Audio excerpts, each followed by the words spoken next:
is about the new moon happening at the 31st of January at 7:45 in the evening near Mauna Kea.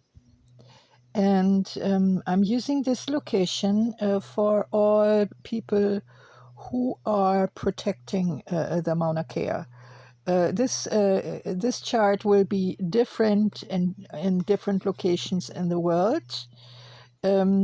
As far as the sign rising and the houses are concerned.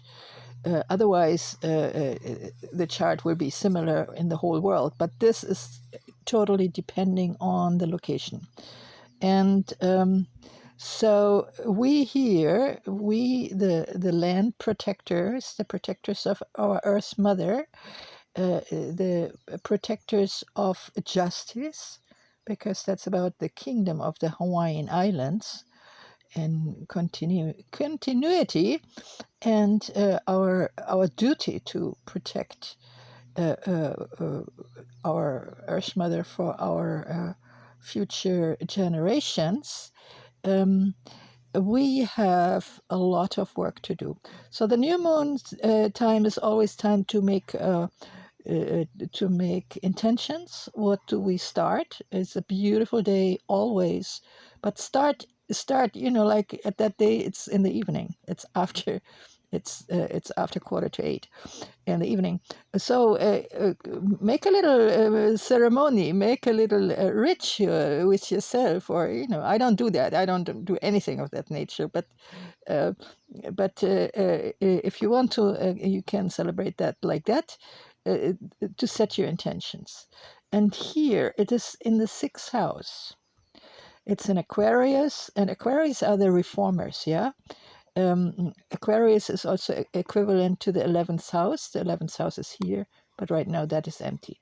So we don't need to do a lot with groups right now. We have to go a little bit inside ourselves and to have to do a lot of tedious service work. The 6th house is equivalent to Virgo. So imagine it's harvest time and you just have to take all the things in. That's a lot of work, Harvest time is a lot of work, and it doesn't stop there. You have to archive it, you have to store it, you have to make a spreadsheet, you have to do accounting, da. So here we have the sun on 12 degree with the moon, and right next to is Saturn. And Saturn is that's the master of karma. And it's actually an age-old, beyond time-old female energy. It's the great-great-great-great-great-great-grandmother. Yeah. So it's not an old man with a white beard and dressed in a bed sheet who's wagging his fingers. No. She's silent, but she's also severe. There's a law. There's a cosmic law, and it's for everybody, everywhere. And so we need to know that. And if this law is not obeyed, which is happening because we have free will, then things happen. And we can expect some kind of, Earth movement, because we have this square to Uranus. So there may be a little upheaval. So also the 5th house is very, very full. So in order to process what's in our minds, what is our duties, what is our, the Hawaiians say, kuleana. This is so beautiful, because the same word for land, a piece of land that one is responsible for, and responsibility is the same word, kuleana. So in order to express that, we can become artistic. The 5th house is equivalent to Leo, and Leo is the king, is the show off.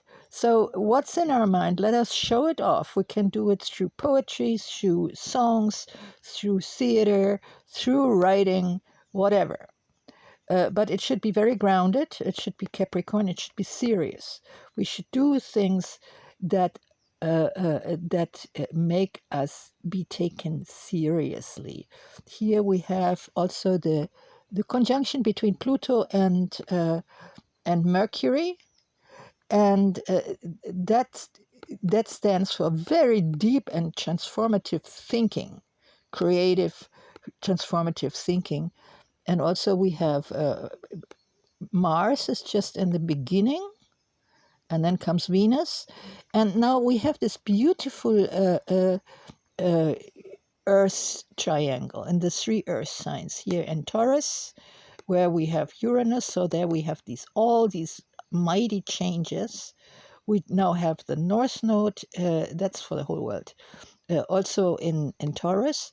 But here it is the ninth house. The ninth house is equivalent to Sagittarius, and that's where we are forming our ideals.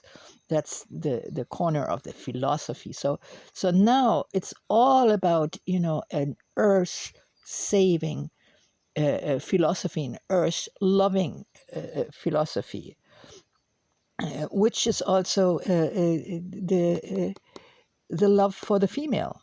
Yeah, so the earth. And there was a time that was different, that the sky was considered a female, and the earth was her son and lover. The earth god Geb, and but now everybody thinks the earth is down and the sky is up, so that is female and male. But anyway, this is what we are dealing with right now. And it's all about what are we to do to save our beautiful earth from this ongoing rape culture that we have been living in exceedingly since about 4,000 to 6,000 years. And then my partner says, "Oh, it always has been like that, and it always will be like that." And I say, "No, no, no. What is 6,000 years? It's not that long, please." So we are cleaning up a mess that has been accumulating around 6,000 years. And that we don't do that only on that particular days, but these days they help us to set our intention and plan what we want to do. So I advise everybody, plan something to an outlet, an artistic outlet. Dance your feelings, sing out, write poetry. And so I said that already, because here the Venus is beautifully connected with Uranus, so there will be a lot of inspirations. Mars is close by, in conjunction. And here, this is the part of fortune. This is where best to work off karma. And at new moon is always in conjunction with the sign rising, which is Virgo. So we have this 3 earth signs here. It's all about earth, but we are a little bit detached from the earth because Aquarius is an air sign. That's intellectual, yeah. So that's a little breezy. But in order to ground us, we have to get active here. And then another focus should be on our closest partnerships. We have to take care of that in a very spiritualized way, because the seventh house, which stands for partners, for marriage, but also for enemies, is in Pisces. And Pisces is the most spiritual sign because it's the last. Whoever has a Pisces personality has gone through all this and knows all of this, and but nobody knows him or her, because this is all together. This is the ocean. So in order to create out of love, that's our responsibility, to create out of love. We have to look at our love life, what's going on there. You cannot be an earth protector while you're beating up your wife, or cheating your wife, or lying, or all of these things. You cannot be a wonderful earth protector and watch porn, watch women getting raped. You can't do that. You have to stop that. So you have to look at that, and because with Neptune. Neptune is the Poseidon. Yeah, this is Kanaloa in the Hawaiian language, in the Hawaiian culture. And it stands for unconditional love, for cosmic love, unpersonal love. Beautifully connected here with Mercury and Pluto. So we have to think oceanic.